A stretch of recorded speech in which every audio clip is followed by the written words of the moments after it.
सद्गुरूची वंदना झाल्यानंतर मग गोस्वामी तुलसीजी हनुमंत वंदना करतात.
हनुमंत वंदना करतात. कारण हनुमंत भगवंत तिथे हनुमंत, जिथं भगवंत त्या ठिकाणी हनुमंत, जिथं रामकथा तिथं हनुमंत. स्वतः बलवंत आणि हनुमंतजींनी दोन गोष्टी हृदयस्थ आहेत. एक राम आणि दुसरं रामनाम. हनुमंत आम्हाला सांगतात की बाबांनो, तुम्हा सगळ्यांसाठी लहानशी गोष्ट आहे रे, सोपी आहे, पण एक गोष्ट ती तुमच्या आयुष्याला पुरून उरण्या इतपतची आहे. हनुमंत वंदना आणि हनुमंतांनी संदर्भ दिल्याच्या त्या वाटेवरून जाताना गोस्वामीजी थोडस वेगात पुढे जाऊ राम नाम वंदना करतात. वंदे राम राम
गोस्वामी तुलसीदासजी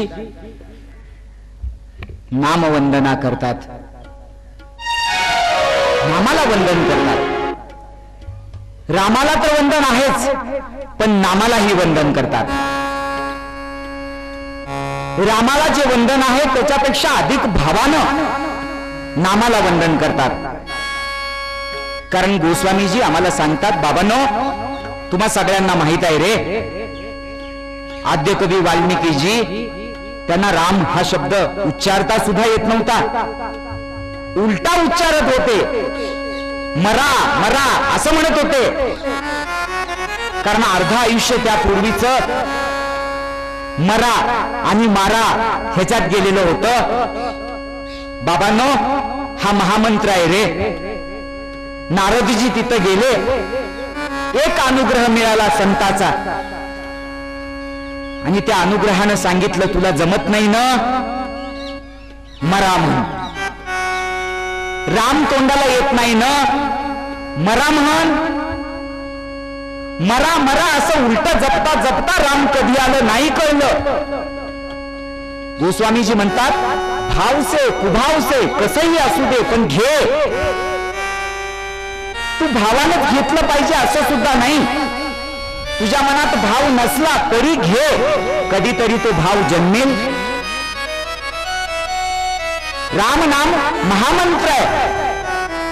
एखादा मंत्राचं सामर्थ्य त्यात आहे. पार भव से तर जाएगा,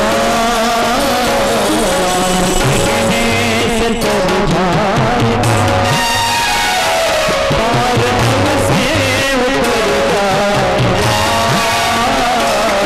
से तर जाएगा, पार भव से तर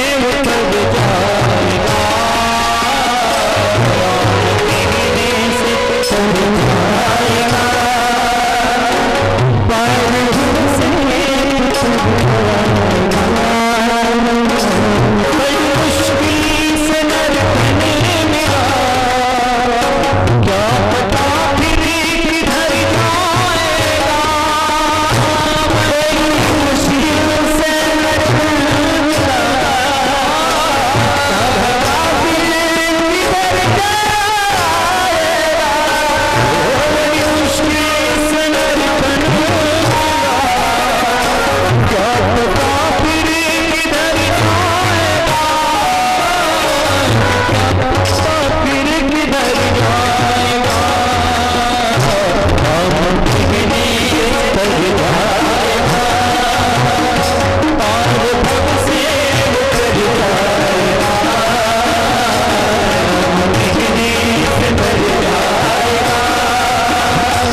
रामनाम उच्चारशील ना, भवसागरामध्ये तरुण जाशील रे. रामनामानं पाषांतरले. आपल्याला कथा माहित आहे. तुम्हाला माहित नसलेला एक संदर्भ सांगतो. असं म्हणतात की एकदा रावण असं म्हणाला की त्या रामाचंच कुठं नाव घेत बसताय, की त्याच्या नामानं पाषांतरले. मी सुद्धा एखादा दगड जर समुद्रामध्ये टाकला ना, तर तो सुद्धा तरायला पाहिजे. बघायचंय का तुम्हाला? त्याच्या भोवतालचे लोक म्हणले, होय खरंच बघायचंय राज्य सरकार, आम्हाला बघायचंय. आणि रावणानं खरंच त्या ठिकाणचा एक मोठा दगड उचलला आणि समुद्रात फेकला, आणि तो तरला. हो, ते तरंगू लागलं. एवढा मोठा दगड तरंगायला लागला. असं कसं शक्य आहे? सगळे आश्चर्यचकित झाले. वा वा, क्या बात आहे. रावण महाराजांनी टाकलेला दगड सुद्धा तरला. आनंद झाला सगळ्यांना, उदो उदो झाला, जय जयकार झाला. रात्री घरी गेला. राणी मंदोदरींना ही बातमी लागली होती की माझ्या नवऱ्याने एक मोठा दगड उचलला, समुद्रामध्ये टाकला आणि तोही तरला. ती म्हणाली, अहो तुमचा स्वभाव आणि तुमचं सगळंच आचरण मला माहित आहे. मला खरं खरं खरं सांगा बरं, तुम्ही पाषाण आतमध्ये टाकला आणि तरला कसा? तो म्हणला जाऊ दे ना, ही आमची गुप्त गोष्ट आहे. आणि बायकांना आमची गुप्त गोष्ट म्हणल्यावर तर मग बास म्हणजे नाही, तुम्ही सांगितल्याशिवाय तुम्हाला जेवायला देणार नाही. ही त्या मंदोदरीचं नाही सांगायला लागलो मी, अलीकडे मंदोदरी जे आहेत त्यांचं. जेवायला देणार नाही म्हटल्यानंतर नवरा बिचारा करतो काय? ते म्हणला सांगतो, पण कुणाला म्हणणार नाहीस ना? ती म्हणली नाही म्हणणार. हा म्हटला मी हातामध्ये तो मोठा पर्वत घेतला, मोठी ती शिळा, मोठा तो दगड घेतला आणि पाण्यात टाकताना असं म्हणालो, जर तू तरला नाहीस ना तर तुला रामाची शपथ, तुला रामनामाची शपथ. तरला तो. राम हे नाम एवढ्या ताकदीचं आहे की पाषाण तरतो, रावणाच्या हातून सुद्धा तरतो, रावणाच्या हातून सुद्धा तरतो.